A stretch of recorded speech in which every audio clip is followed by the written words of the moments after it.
in addition to my duties in this House, I shall have further such meetings later today. We now go over to Claudia Webb. Claudia Webb. Thank you, Mr. Speaker. The government keeps saying that this virus doesn't discriminate, but that isn't true. The Office for National Statistics, the ONS figures show Black people, African and African Caribbean people are 4 times more likely to die from COVID-19. It is also disproportionately high for Bangladeshi, Pakistani or Indian communities. What is the Prime Minister going to do now about this? And will he act now to ensure African, Asian and minority ethnic communities in Leicester East and across the country are supported in the next phase of this virus? Prime Minister.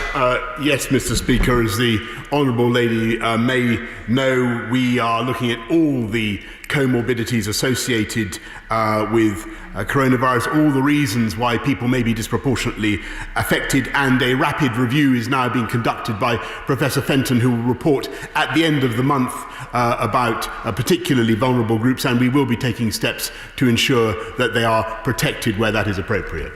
Richard Hull. Mr. Speaker, and today I submitted a formal expression of interest for a new rail line between Concert and the Metro Centre, connecting my constituency to the heart of the North East in Newcastle.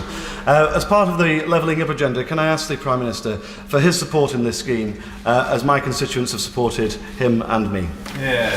Prime Minister. Can I congratulate my honourable friend on his imagination and his plan for a new a railway, and it is entirely in keeping with our infrastructure revolution, and I can assure him that my right honourable friend, the Secretary of State for Transport, will be getting back to him. I noticed that Nexus have already identified several possible extensions of the time and where metro scheme, Mr. Speaker, which may be of advantage for his constituents. We now come to Leader of Opposition, Keir Starmer. Thank you, Mr. Speaker. Last Friday, the Health Secretary said that right from the start, we've tried to throw a protective ring around our care homes. That caused quite a reaction. Yesterday, it was flatly contradicted by the Chief Executive of Care England. He was giving evidence to the Health Select Committee, and he said we should have been focusing on care homes from the start. Despite that, this is his evidence, despite what is being said, there were cases of people who either didn't have a COVID status or were symptomatic who were discharged into our care homes. The government advice from the 2nd to the 15th of April was that, and I quote, negative tests are not required prior to transfers or admissions into care homes. What's protective about that? Prime Minister. Mr. Speaker, as he knows full well, of course he's right to draw attention to what has happened in our care homes, and we mourn the loss of every victim, but no one was discharged into a care home this year without the express authorization of a clinician, and as I pointed out to him, who have the interests of those patients at heart, and as I said to him last week, which he doesn't seem to have remembered, actually the number of patients discharged from hospitals into care homes was 40% down in March on January. The guidance was changed to reflect the change in the epidemic, and that guidance was made available to care homes. And of course, since the Care Homes Action Plan began, we have seen a sharp reduction in the numbers of deaths in care homes, Mr. Speaker. And indeed, since I last stood before this House, the number of deaths in care homes has come down by 31%. And I think he should pay tribute to all those who have helped to fight that epidemic across the NHS and across our local services. Keir Starmer. Mr. Speaker, I think the Prime Minister rather missed the point. The question was whether people were tested going back into care homes. And the Chief Executive of Care England says that because they weren't, people who had no COVID-19 status or who were symptomatic were discharged into care homes. That's a very serious issue that requires an answer. Yesterday, the Chief Executive of Care England, in his evidence, was also asked when routine testing would start in care homes. This is the answer he gave yesterday. I think the short answer is that we've had the announcement, but what we haven't had is delivery. and we are not really clear when that will arrive. This is the Chief Executive of Care England in his evidence. Even the government's command paper, published last week and introduced by the Prime Minister to this House, says within it, the command paper, I'm quoting now, the Health Secretary says he's wrong, quoting the government's paper, every care home for the over 65s will have been offered testing for residents and staff by the 6th of June. That's from the Prime Minister's command paper. That's over 2 weeks away. What's causing the continued delay in routine testing in our care homes? I'm Minister. Mr. Speaker, I'm afraid he's simply in ignorance of the facts, because the reality is that already 125,000 care home staff have been tested. 118,000, perhaps he didn't know that, Mr. Speaker, 118,000 care home workers have been tested, and we are absolutely confident that we will be able to increase our testing, not just in care homes, but across the whole of the community. And thanks to the hard work of my right honourable friend and his teams, we will get up to 200,000 tests in this country by the end of this month. And he may know, perhaps it's one of those statistics, international comparisons he hesitates to make, but actually this country is now testing more than virtually any other country in Europe. Keir Starmer. Mr. Speaker, again, the question was when routine testing would start, and the Chief Executive of Care England, who knows what he's talking about, gave evidence yesterday that it hasn't. If the Prime Minister is disputing the evidence of the Select Committee, that's his own business. Order. Secretary of State for Health, please. I don't mind advising the Prime Minister, but you don't need to advise the opposition during this. Do you want to lead the chamber on maximum numbers? If you want to give way to somebody else, I'm more than happy. Keir Starmer. Mr. Speaker, and to assure the Prime Minister, I'm not expressing my own view. I'm putting to him the evidence of experts to committees yesterday. Testing, as referred to by the Prime Minister, that on its own is obviously not enough. What's needing is testing, tracing and isolation. At yesterday's press conference, the Deputy Chief Scientific Advisor said that we could draw particular lessons from Germany and South Korea, which have both had intensive testing and tracing. The number of COVID-19 deaths in Germany stands at around 8,000. In South Korea, it's under 300. In contrast, in the United Kingdom, despite 2 million tests having been carried out, there's been no effective tracing in place since March the 12th, when tracing was abandoned.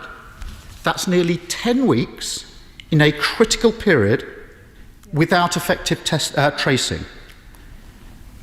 That's a huge hole in our defences, isn't it, Prime Minister? Prime Minister.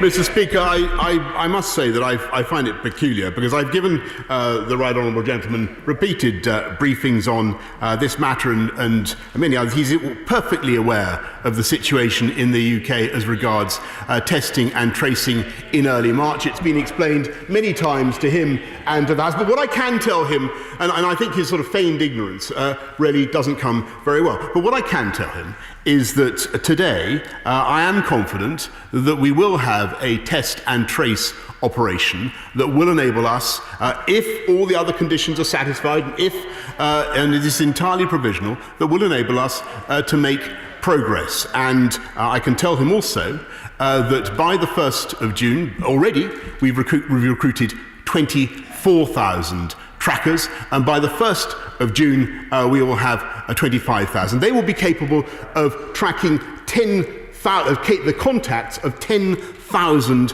new cases a day. And to understand the importance of that statistic, I should just remind him that today the new cases stand at 2,400. So we're making vast progress in testing and tracing, and I have great confidence that by June the 1st we will have a system that will enable us, will help us very greatly to defeat this disease and move the country forward. And I hope, therefore, that he will abandon his slightly negative tone and support it. Keir Starmer. 34,000 deaths isn't negative. Is negative. Of course I'm going to ask about that. And quite right too. The Prime Minister knows, he says feigned ignorance. For 10 weeks, there's been no tracing. unlike Germany and South Korea. And tracing is critical. There's no getting away from that. There's no getting away from it. The Prime Minister knows it's absolutely vital. He made a great deal of it in his speech to the nation Sunday week ago. He said we cannot move forward unless we satisfy the test that he's set, one of which is test, a world-beating test and trace system. World-beating. Leaving aside the rhetoric, effective will do, there now appears to be some doubt as to when this is actually going to be ready. This is the last PMQs for 2 weeks. Can the Prime Minister indicate that an effective test, trace and isolate system will be in place by the 1st of June, Monday week? Prime Minister. The right honourable gentleman seems to be in the unhappy position of having rehearsed his third or fourth question without having listened to my previous answer.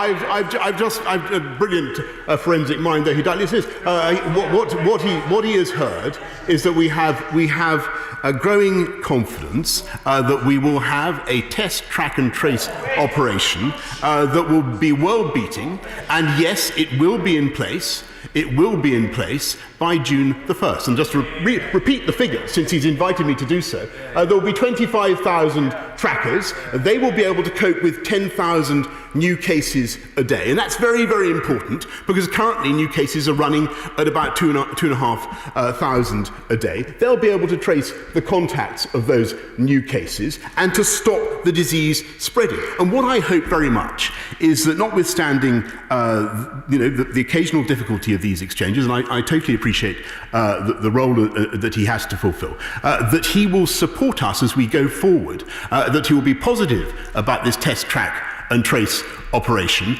and that we can work together to use it to take our country forward, because that is what I think the people of this country want to see. Keir Starmer. I'm very happy to work with the Prime Minister on that. He knows that from our previous exchanges. Mr. Speaker, every Thursday we go out and clap for our carers. Many of them are risking their lives for the sakes of all of us.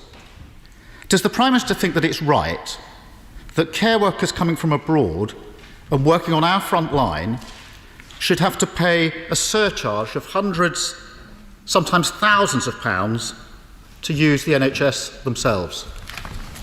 Prime Minister. Well, Mr. Speaker, I thought a great deal about this, and I do accept and I do understand the difficulties faced by our amazing NHS staff, and like him, I've been a personal beneficiary of people who've come from, carers who've come from abroad and frankly saved my life. So I know exactly the importance of what he says. But on the other hand, we must look at the realities that this is a great national service, it's a national institution, it needs funding, and those contributions actually help us to raise about £900 million, and it's very difficult in the current circumstances to find alternative sources. So with great respect to the point that he makes, I do think that that is the right way forward. Keir Starmer. Mr. Speaker, I'm disappointed because the Prime Minister just knows how raw this is. The fee in question, the immigration health surcharge, is currently £400 a year. From October, that goes up to £624 a year. For a care worker on the national living wage, that will require working for 70 hours to pay off the fee. The Doctors Association, a number of medical groups, wrote to the Home Secretary this week, and they set it out this way. At a time when we're mourning colleagues, your steadfast refusal to reconsider the deeply unfair immigration health surcharge is a gross insult to all of us who are serving this country at its time of greatest need. We agree, and Labour will table an amendment to the immigration bill to exempt NHS and care workers from this charge. Can I urge the Prime Minister to reconsider his view as we go through this crisis? Prime Minister. Mr. Speaker, I've given my answer, but what I will say is that I think that it is important that we support our NHS and that we invest massively in our NHS, and this government, this one nation government, Conservative government, is determined to invest more in our NHS at any time in modern memory. We've already begun that, and we will want to see our fantastic frontline workers paid properly, and that is, I think, the best way forward. I want want to see our NHS staff paid properly, our NHS supported, and I want to continue our programme, not just of building 40 more hospitals, but recruiting 50,000 more nurses and investing hugely in our NHS. And I believe that will be warmly welcomed across the whole of our establishment of our fantastic NHS. We're going to lovely Lancashire with Sarah Britliff. Sarah Britliff. Thank you, Mr. Speaker.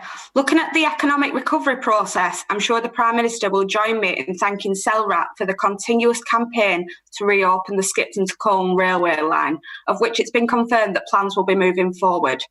It's also great news that the potential of the freight terminal is being considered, but can the Prime Minister assure me that Hyndburn and Haslingden will continue to be supported by potential investment in our town centres, business and transport links that we so desperately need?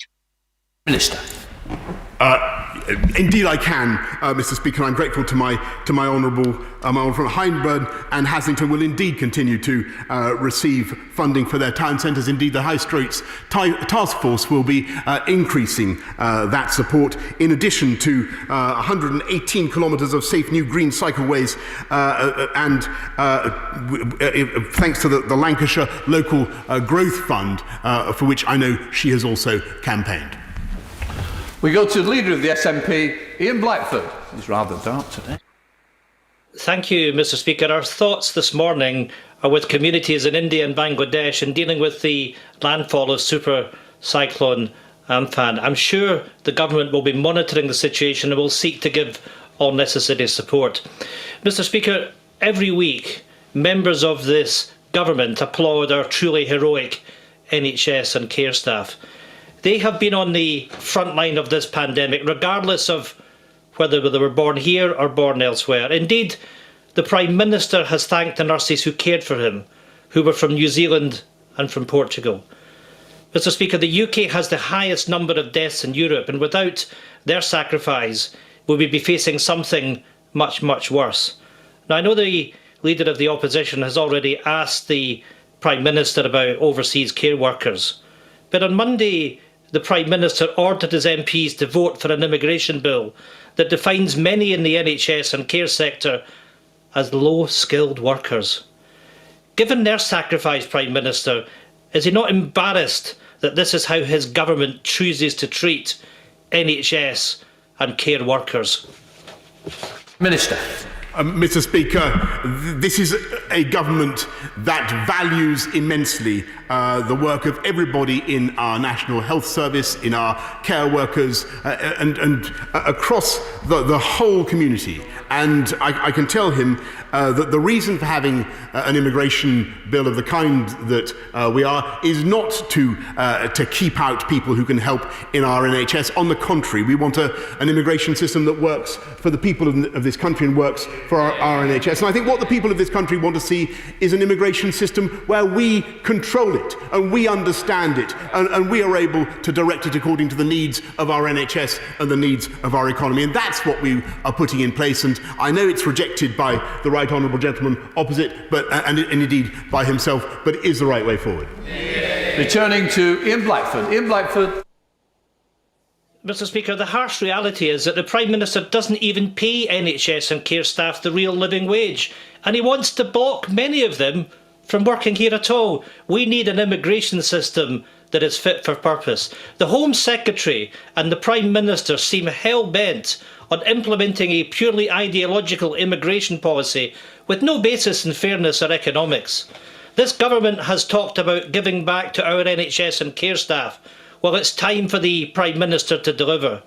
People migrating to these nations and choosing to work in our NHS and our care sector must have this government's cruel NHS surcharge removed, and removed immediately. Will the Prime Minister make that pledge today? Or will he clap on Thursday, hoping that no one really notices that he's giving with one hand and raking it in with the other? Prime Minister. Well, first of all, Mr. Speaker, he mentions the living wage. This is the party, the government that instituted the living wage, and now has just increased it by a massive amount. Secondly, this is the party that is putting more into the NHS. £34 billion, the biggest investment in modern times, and it will, believe me, we will continue with that investment. And I would just he talks about discriminatory policies at the border. The logic of his policies, Mr. Speaker, is to have a border at Berwick. We're now going down to Dorset to Richard Drax. Richard Drax. Thank you, Mr. Speaker. The Defence Select Committee heard recently that France is conducting a root and branch review of its defence supply chain, following concerns that China is buying up defence-related companies that are going bust during this pandemic. Does my right honourable friend think it might be wise to consider doing the same thing here, in addition to rowing back from his plans to allow Huawei to roll out 5G? Prime Minister. I'm sure there's a legal term for the imputing of a policy to me that I've not yet announced by my honourable friend. What I will say is he's absolutely right to be concerned about investment, to be concerned about the buying up of UK technology now by countries that may not always may have ulterior motives, and we are certainly bringing forward measures to ensure that we protect our technological base, and I'm happy he'll be hearing a lot more about that in the next few weeks. Heading to Northern Ireland with Colm Eastwood. Colm Eastwood. Thank you, Mr. Speaker. In Ireland, both jurisdictions are working hard to organise contact tracing on a north-south basis. But the Prime Minister's obsession with avoiding a Brexit transition extension means we are critically risking crashing out without a data sharing framework. This will critically undermine our ability to protect people from COVID-19. When will he put the lives of people in our community above the petty, narrow Brexiteer politics? Prime Minister. I must respectfully disagree with the honourable gentleman. We are working very closely, not just with our colleagues in the government in Northern Ireland, but also with our colleagues in Dublin. I had a very good conversation with Leo Varadkar the other day, and we saw eye to eye on the way forward. There's a huge amount shared between the UK and Ireland, and it will continue to be so. Heading down to the South Coast, Caroline Nancy. Thank you, Mr. Speaker. As a stunning coastal destination built on hospitality and tourism sectors hard hit by the impact of the virus, Eastbourne is nonetheless looking to bounce back when it's safe to do so, and is part of work on a COVID-secure kite mark to inspire public confidence. Does my right honourable friend see merit in this? And when the coast is clear, would he visit?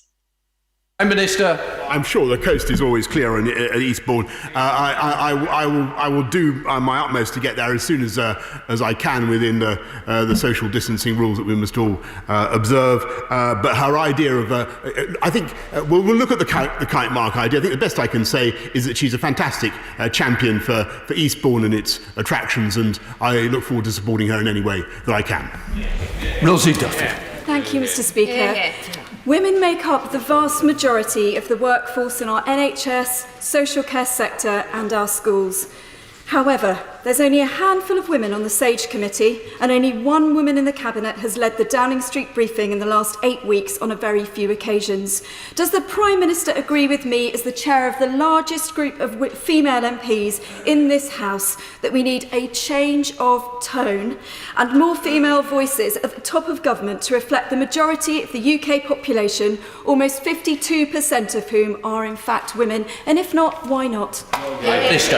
Actually, I think that she has an extremely important point, and I've taken dramatic action even before a reshuffle, and so the two most important appointments we've made recently after Lord Dighton doing the PPE was Dido. One of the reasons we're making such fast progress, I think, now on test and trace is that Dido Harding has come on board, and Kate Bingham is leading the national effort to coordinate our search for a vaccine with other countries. Chris London. Good question. Thank you, Mr. Speaker. I'm very grateful for my right honourable friend's hard work, in particular his commitment to do whatever it takes to help people make ends meet during this pandemic. But in West Dorset, I have many constituents who were employed before the 19th of March, but who are not eligible to be furloughed under the job retention scheme, particularly those who have changed jobs.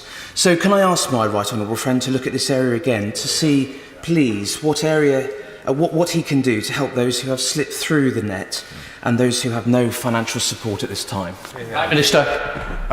Yes, Mr. Speaker, and I appreciate it's hard. I mean, we have pushed back the cut-off date in order to help people, but we're also looking to support people who are in difficulties with some temporary measures on welfare. As he knows, the significant £1,040 increase in universal credit standard allowance and working tax credit basic element. But if there are particularly hard cases, and there will be hard cases, can I say what I've said before to the House, that I'm happy to take them up on his behalf.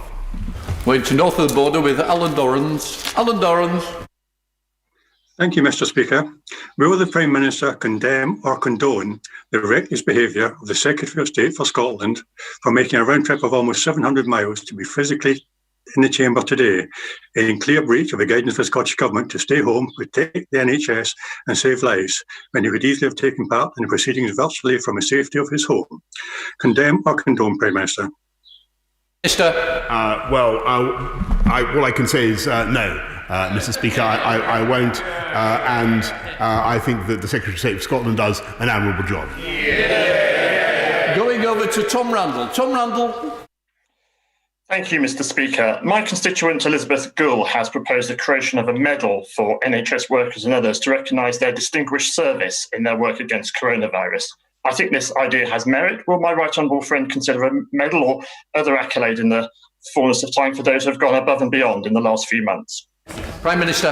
As I'm sure the whole House can imagine, we are indeed looking at the excellent suggestion made by my honourable friend's constituent Elizabeth. We are thinking how to recognise the work of healthcare staff, of carers, of many others, and we're engaging with staff and employers at the present time. We now head to Murray Fellows, north of the border. Murray Fellows. Thank you, Mr. Speaker.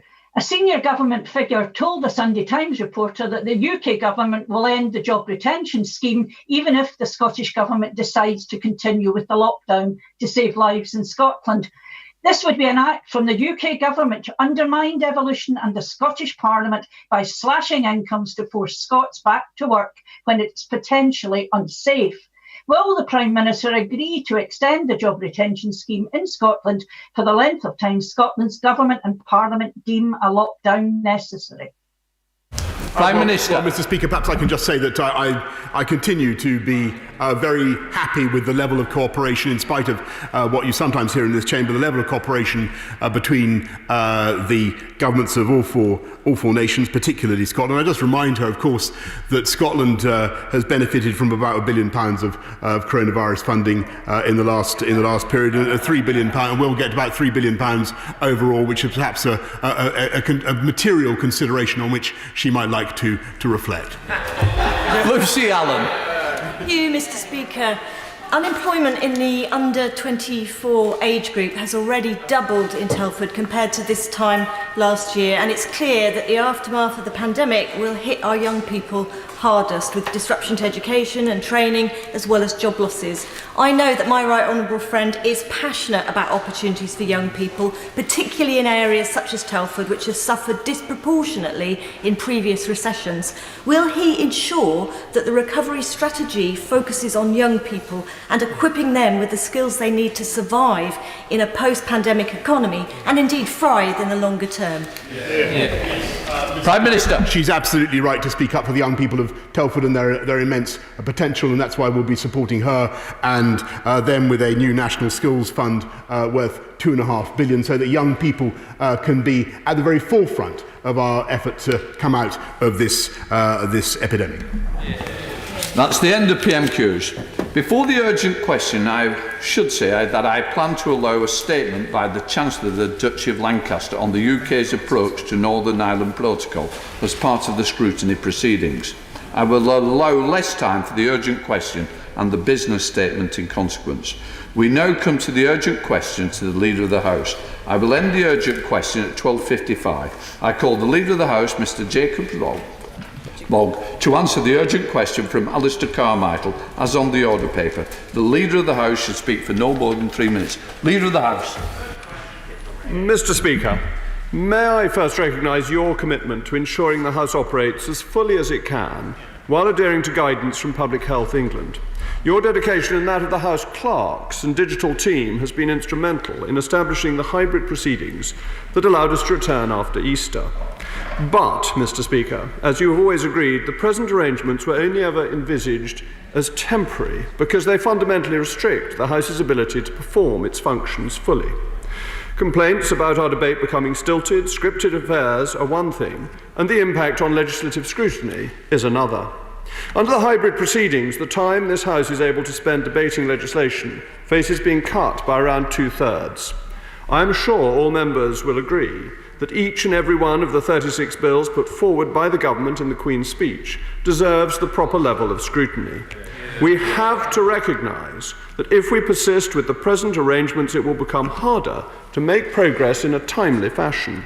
That is why, in line with government advice for those who cannot do their jobs from home, I am asking members to return to their place of work after Whitsun. We will not be returning to the crowded, bustling chamber of old. We will be observing social distancing. As a member of the House of Commons Commission, I was reassured yesterday by the progress being made in making the parliamentary estate a COVID-19 secure workplace.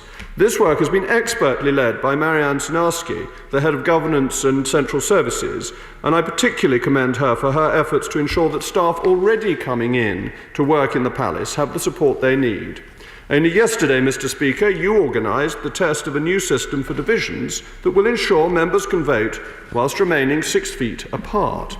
We will minimise the number of other pass holders on the estate, strongly encouraging MPs, staff and others to continue working from home. And we will continue to work closely together in consultation with members across the House, not least the Procedure Committee, on the appropriate next steps. We will need to understand from the House authorities where adaptations can be implemented, as the Procedure Committee itself acknowledges is key, without prejudice to the House's ability to carry out its business effectively. At the same time, we will want to ensure that any steps taken are in line with the government's advice to the country at large. I will consider the Procedure Committee's views very carefully and keep these issues under the review, but I would finally like to reassure those members with underlying health conditions who have been told to shield or are receiving specific government advice about their health that we are working with the House authorities to see how they can continue to contribute to proceedings within the House. I will now call Alistair Carmichael, who is asked to speak for no more than 2 minutes. Alistair Carmichael. Thank you, Mr Speaker, and thank you for allowing this urgent question. Mr Speaker, I do not want this debate today to be all about members of Parliament. Let us remember what has brought us to this point. Yesterday, the number of recorded deaths from COVID-19 reached 35,341, a rise of 545 from the day before. Today, the government's response to that is to insist that members of Parliament should undertake non-essential journeys, in my case, almost the entire length of this country, to stay in second homes, something which, when done by leading government advisers, led to their resignation. If ever there was a case of do as I say and not as I do, then this is it. Mr Speaker, none of us is blind to the inadequacies of online scrutiny. Like many members, I find it to be stilted and artificial.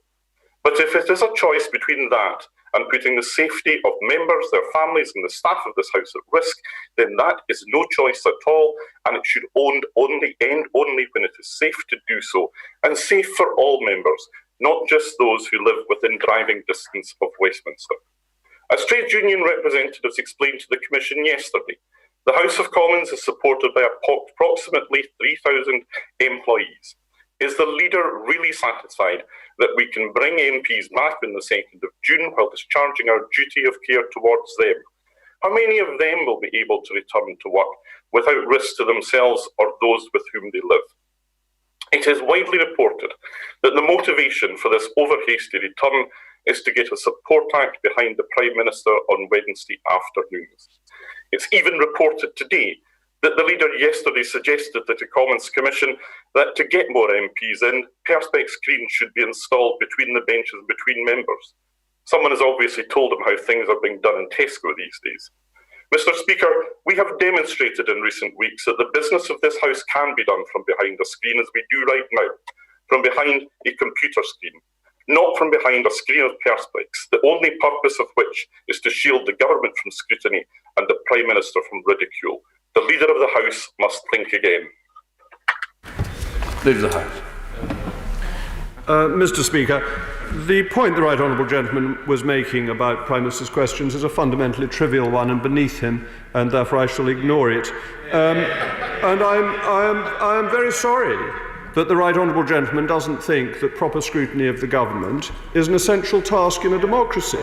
I think this is an extraordinary position for a former member of a government to take, and a leading figure, if the Liberal Party has leading figures, but a leading figure in the Liberal Party, to take. That democratic accountability is fundamental to how our system works. The right honourable gentleman from his area in the Shetland Islands tells us that a remote system doesn't work well enough, and then he says we should nonetheless continue with it.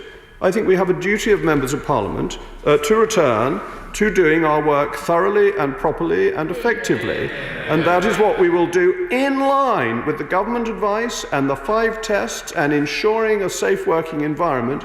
And I would reiterate my thanks to Marianne Snarski for what she has done, because people working in the House, the employees of the House, are able to work safely, and the numbers expected to come in is not thought likely to rise significantly when the House returns at Whitsun.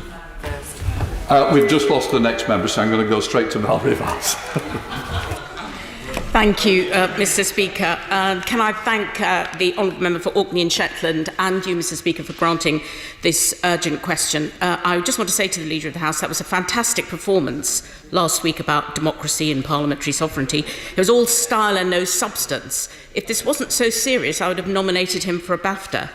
But, Mr. Speaker, we have had a joint commission with the other place, and at a commission meeting, we have had a briefing from Public Health England. Before his unilateral declaration that the government will not renew the temporary hybrid proceedings, did he have a discussion with Public Health England? What was their advice, and will he publish it? Can I correct him again? He keeps saying that if others are going to work, the government expects us to go to work. We are at work. We are at work at all times, and the government's own advice is if you can work from home, then do so. That's still the government's advice on grounds of working and travelling safely. So can he confirm he is not contradicting government advice, and say how members are expected to travel down when there is a reduced service? Now, Mr. Speaker, everyone knows someone who's been a victim of this disease, and not just suffering, but actually died.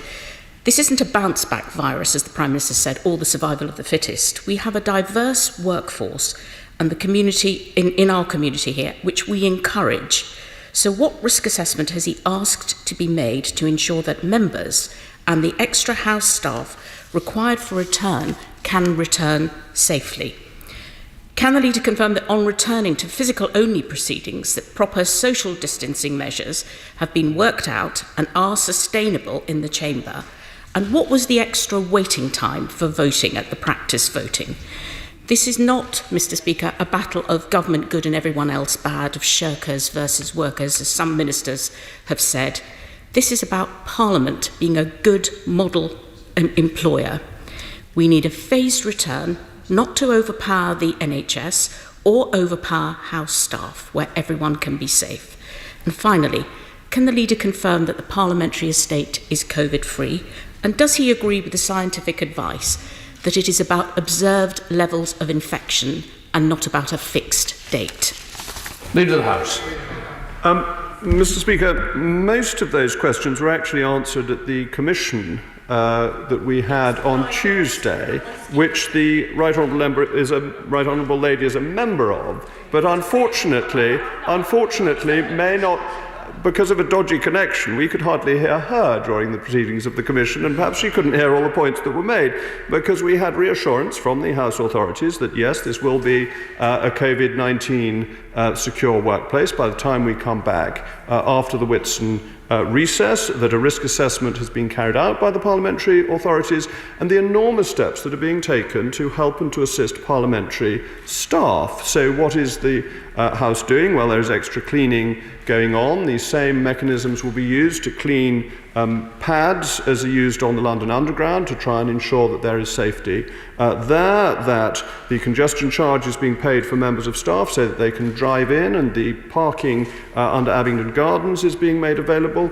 Considerable steps have been made by the House authorities, as the Right Honourable Lady knows, to ensure that it is safe to work here. And is this in line with government advice? Yes, of course it is. The key question, Mr. Speaker, for Honourable and Right Honourable members to ask themselves is, do they think that proper scrutiny and proper legislative processes are essential? If they are, we need to be here. If they're not, they can work remotely. It seems to me unquestionably that those proper processes are an essential part of our country functioning, and therefore we cannot do our jobs properly from home, and therefore that is in line with the government's advice. We're going to Selene Saxby. Selene Saxby. Thank you, Mr. Speaker, and I'd like to thank my right honourable friend for the work being done to ensure that Parliament is a safe working environment for all. But does he agree with me that whilst we have had to improvise due to the unprecedented situation we find ourselves in, we cannot effectively do our jobs from home? We should lead by example when asking the country to return to work, and we could improvise further in Westminster, for example, by taking advantage of more of the space available to enable more of us to participate fully and safely. Leader of the House.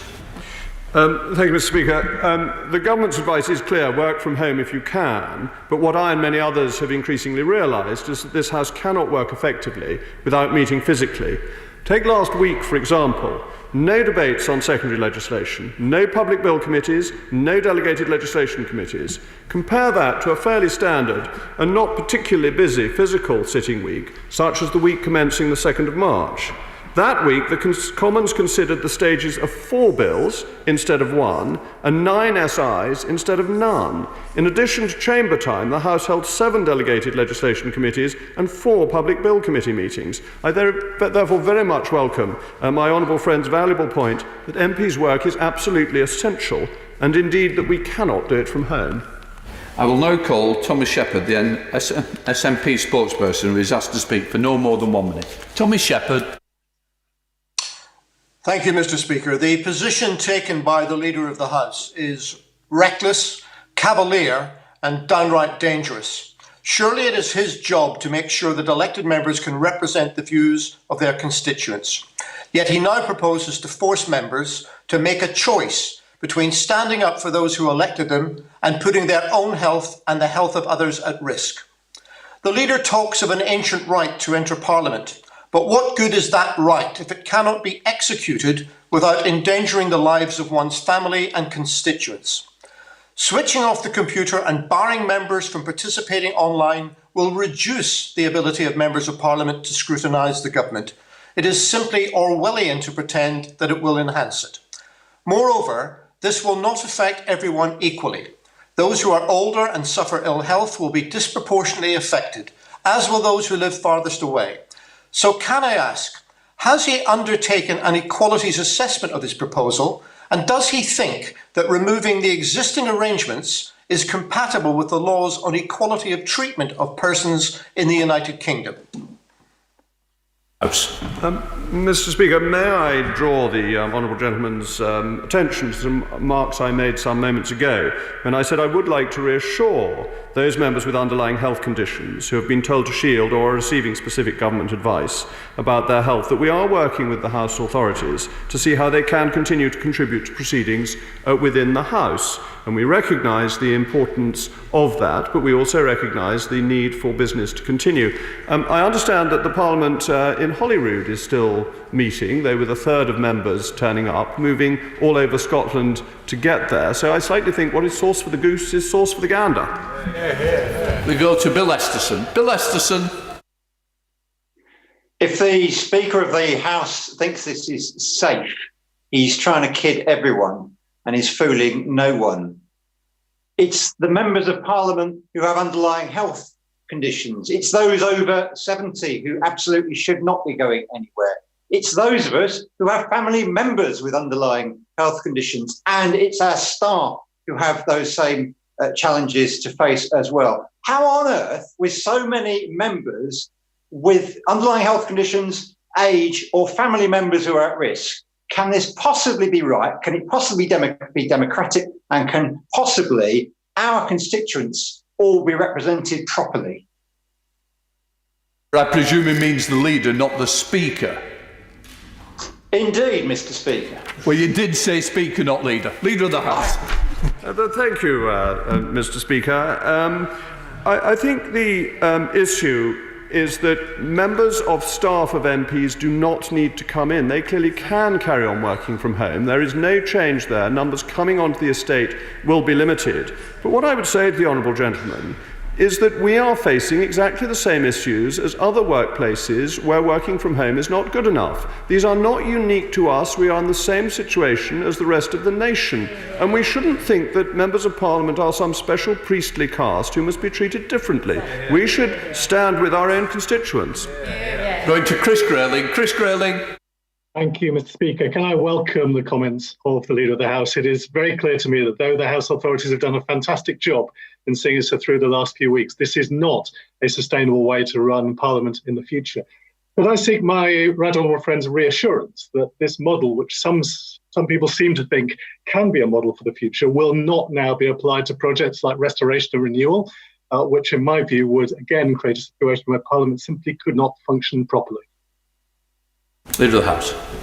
Thank you, Mr. Speaker. I'm very grateful to my right honourable friend who has such experience as a former Leader of the House and knows and understands how this place ought to work. I think the measures that we used and that we are using currently are a remarkable achievement of the House authorities in a very particular circumstance. It is very unlikely that this way of operating would be suitable to other circumstances.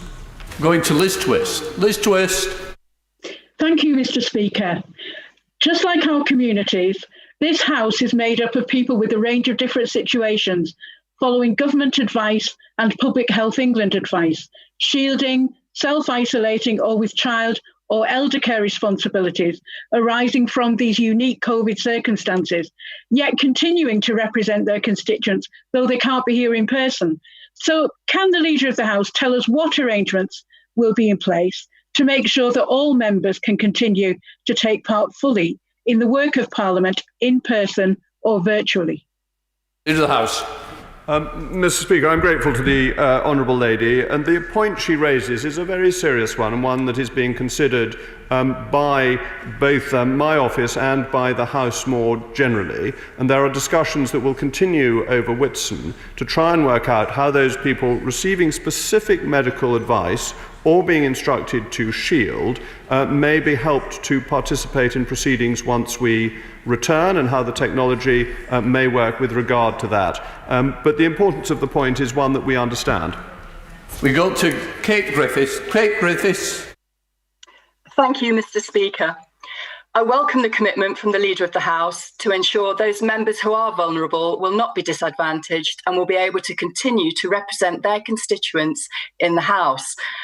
Can the Leader of the House confirm that these arrangements will also be available to members who, like many working parents, rely on grandparents who might be in the vulnerable category to supplement their childcare and therefore cannot travel to Westminster at this time?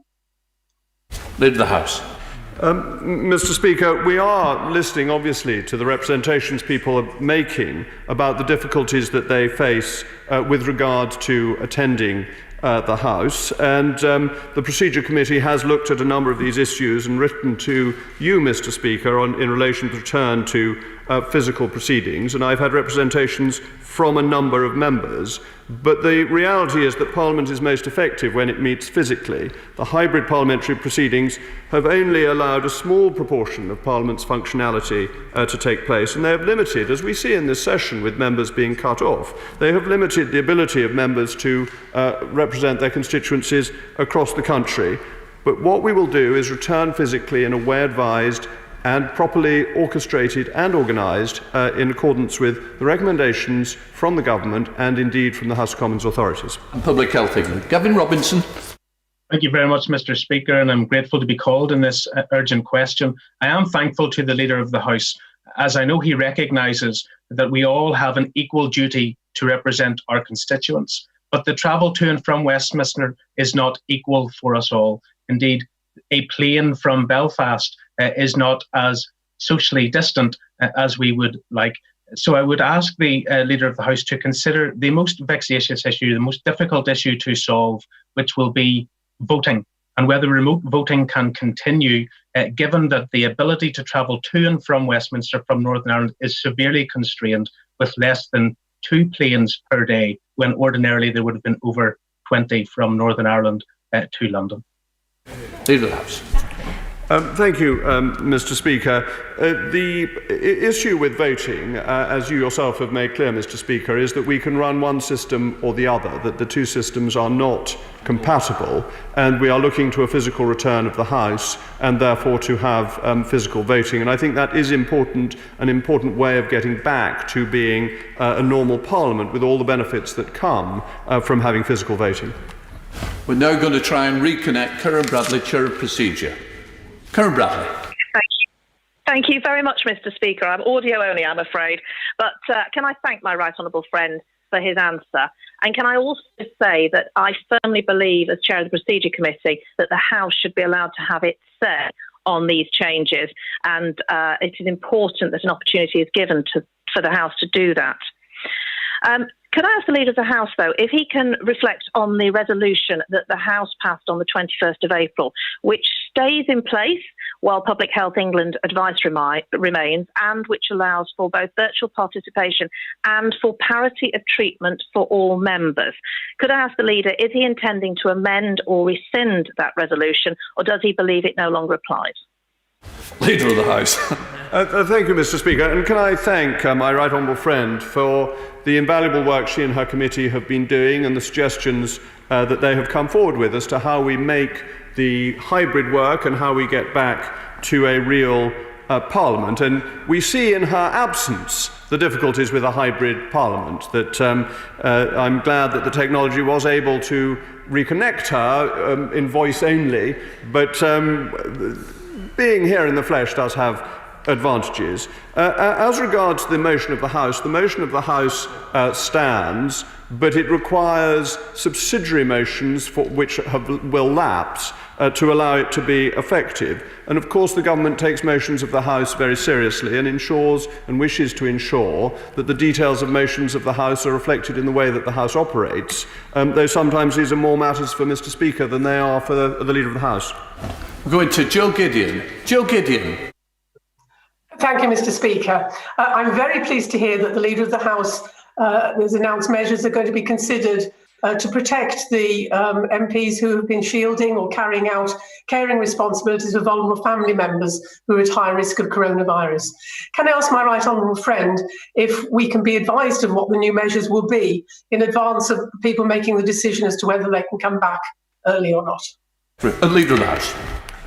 Thank you, Mr. Speaker. You almost promoted me.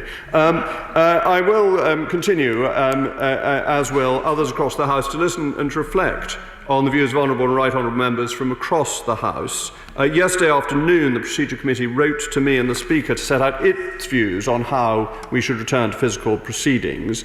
And I welcome the opportunity for further discussions with that committee on Monday, and I'm grateful for its work. And I've also had representations from many other members. So this is a work in progress to finalise the details, but any changes in our procedures will need to be made by motion in this House, and those can't be made until the House meets again. So the assumption must be that we continue as we usually continue until such time as or if anything changes.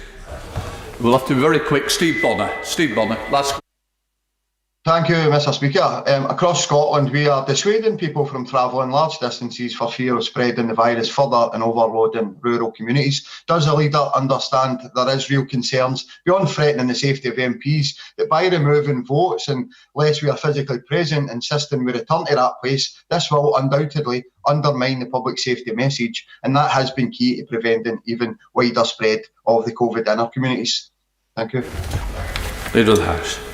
Well, Mr. Speaker, what is being proposed for the House is completely in line with what is being proposed by the government generally. It is a question of working through the 5 tests. It is a question of those who can go back to work because they cannot work effectively from home are encouraged to go back to work. We are in the same situation as everybody else, and measures are being taken, have been taken, will continue to be taken to ensure that coming to the House of Commons is as safe as it possibly can be. We now come to the business statement. I will now call the Leader of the House to make a business statement. I will run this statement until 1:20. Leader of the House.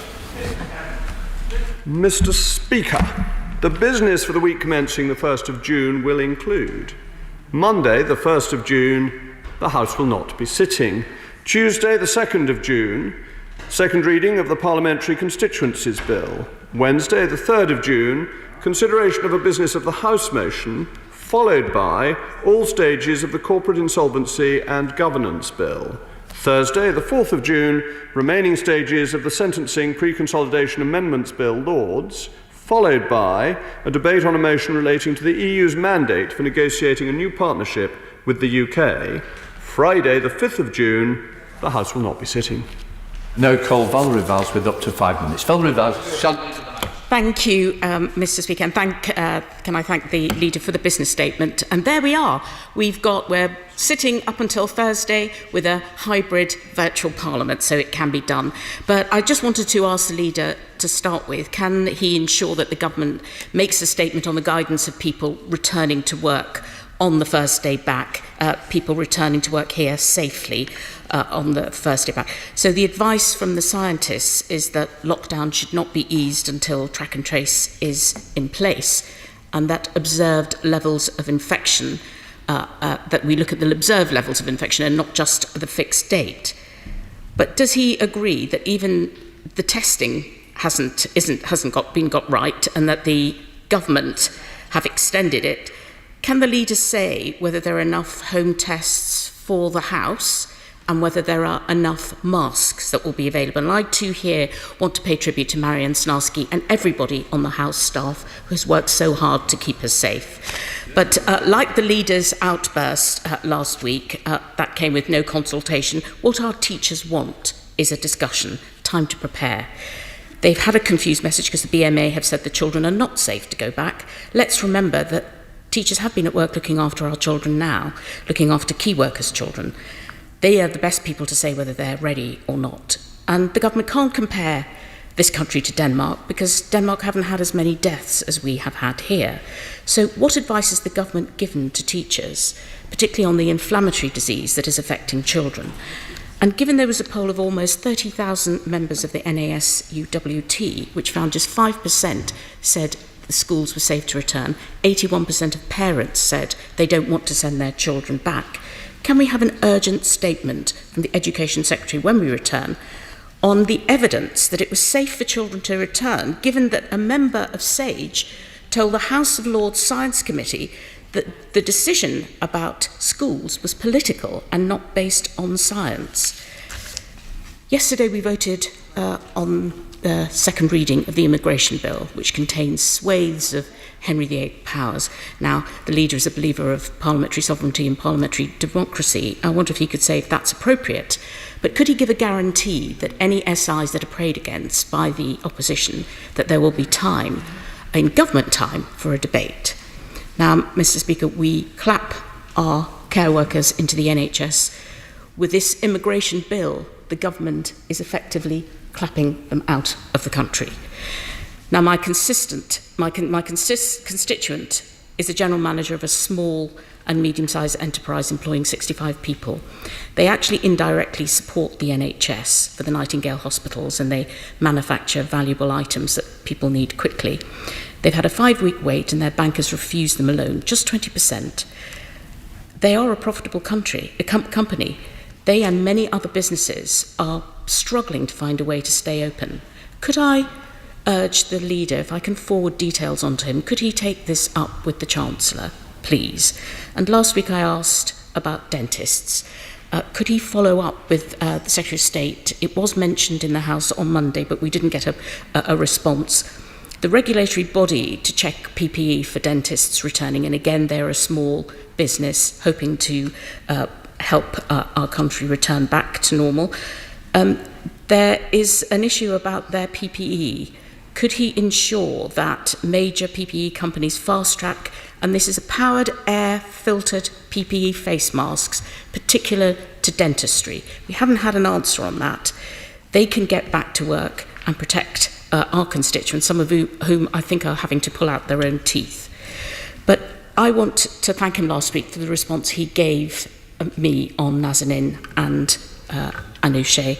It was very helpful, but can he ensure that the Foreign Secretary ensures that all our British citizens abroad are able to get consular visits and consular advice?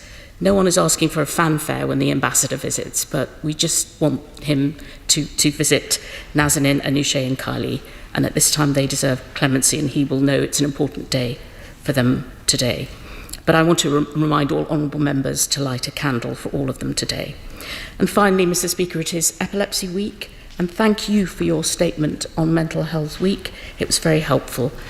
Let's hope we can all encourage everyone to look out for each other. Mr. Speaker, may I completely endorse what the Right Honourable Lady says about Epilepsy Week and mental health, that we do indeed need to look out for each other, particularly at a time of lockdown when many people are suffering, and loneliness is a particular problem and a very difficult one, particularly for people who are shielding and have to take particular care, and that this is obviously at the forefront of the government's mind. With regard to Nazanin Zaghari-Ratcliffe, consular work continues, but it's not always best to argue this on the floor of the House, if the Right Honourable Lady will forgive me for not giving more details on this occasion. To come to the more politically controversial issues, in terms of the guidance for members coming back, members will know what the national guidance is, the guidance that has been provided for people returning to work, how they should try and come back to work, what the procedures are, how they should try to distance themselves socially. They will see within the House, members who are already here, how much marking out has been done to try and help people stick to the guidelines. And the work that has been done with members of staff has been exemplary. And it is very reassuring to know that the numbers of House staff expected back, with MPs returning after Whitsun, is not expected to change significantly from the number who are currently coming in to facilitate the hybrid parliament. So the burden on our staff is not the burden is on us as members of Parliament, and therefore I think it is one that we should undertake, because we are like the rest of the country in these circumstances. The Right Honourable Lady raises questions about schools and wants a statement from the Secretary of State for Education, and he did responded to an urgent question last week, though I hope it's not indiscreet of me to say that he was himself actually very keen to make a statement, but the scheduling of statements didn't actually allow for that, so he is keen to report to Parliament and keep Parliament up to date. But there is a real issue with the widening attainment gap, with schools not being open, and that is why it is important that schools do open, if they can, in accordance with the 5 tests that the government has set out. With regard to praying against SIs, most Henry VIII powers are subject to affirmative SIs rather than to negative SIs, and therefore are subject to a process within the House automatically. But the general policy of the government, as with many previous governments, is that when SIs are prayed against by the official opposition, usually, if it is a reasonable prayer, debating time will be found. And I think that that is actually an important constitutional matter, but it is also why we need a physical Parliament back, because there would not be any time for praying against statutory instruments if we weren't back. So I'm grateful to her for making my argument about the essential need for Parliament returning reasonably soon. As regards her constituent, I'm obviously sorry to hear about the difficulties her constituent is facing. I would point out that £11.1 billion is being paid out in furlough money and £7.5 billion in loans backed to 80% by the government, and that is major support for industry. I think the Chancellor has done a quite phenomenal amount in getting support to businesses, but I would happily take up the specific case with her, and likewise for the dentists in her constituency. I cannot claim to be an expert on the type of PPE that she is referring to, but I'm sure there are people in government who can get her a proper response. I now go over to Gareth Johnson. Gareth Johnson.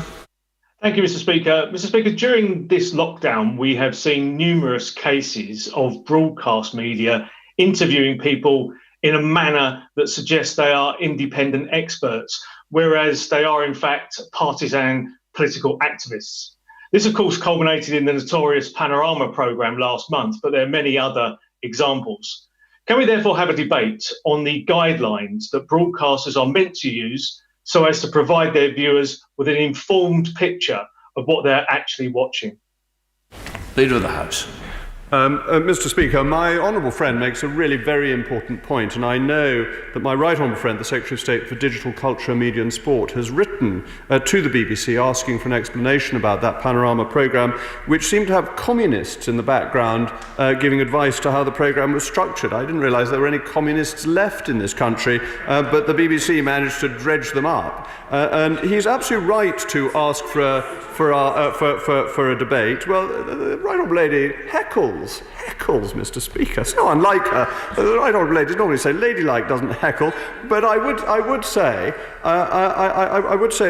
that yes, it's a free country, but the BBC is obliged to be impartial. It has charter obligations, and that the issue of a debate is that when the House is back in real form, there will be more opportunity for debates, more time for debates, which I hope will satisfy many honourable and right honourable members.